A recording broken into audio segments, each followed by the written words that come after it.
Hi, this is Joshua Kulp. We are learning Daf Shevui. We are beginning a new chapter in Masechet Avodah Zarah, chapter 3. So thanks for sticking with us, and I hope you've found it interesting. I want to use this opportunity to give a little bit of an overview, a preview of this chapter in particular, and maybe take a glance a little bit about the structure of Mishnah Avodah Zarah in its totality. So up until now, what kinds of things have we been talking about? I would categorize the first chapter as how do Jews manage their relationships with non-Jews, with non-Jewish people. In other words, what kinds of economic arrangements, what kinds of hiring and work can a Jew do for a non-Jew or a non-Jew do for a Jew?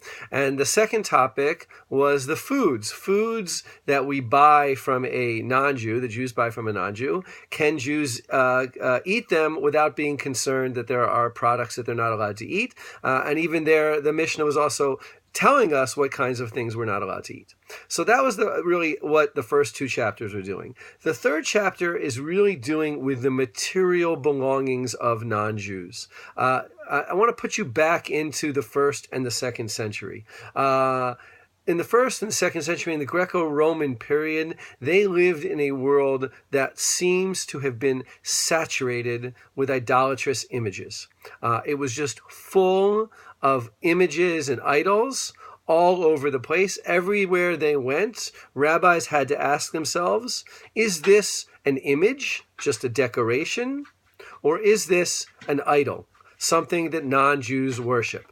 To a certain extent, you might be able to see this material reality still in a place that's heavily Catholic. For instance, if you've been to Rome, everywhere you go in Rome, there are decorations all around. And you might ask yourself, are these decorations part of the church decorations? Are they religious in nature? And I'm not getting into the question here whether Catholicism or Christianity is idolatrous, but asking yourself the question, are these religious? Or is it just artwork that meant to beautify their surroundings?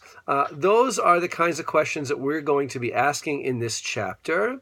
Along with that, you also, another thing that's, I think, helpful to realize is that people recycled material to a very large degree in the ancient world for obvious economic purposes.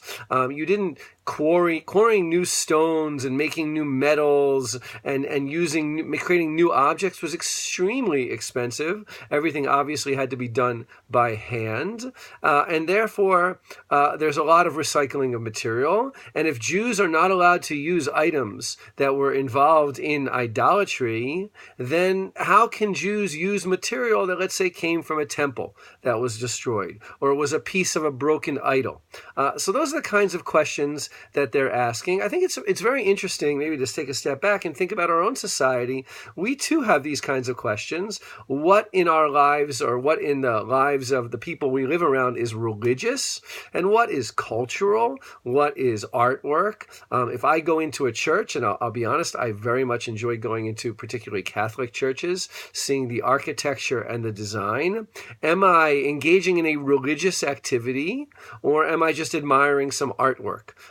It's not an easy question to answer. After all, the artwork is there for religious inspiration. It is there to give Christian worshipers an idea of the life of Jesus, the life of the saints, and to inspire and deepen their own worship. When I look at it, I don't see it as part of my worship because that's not part of my life, but am I allowed to do such things? Again, I'm not asking for my own personal life, and I'm saying these are the kinds of issues that we're going to explore.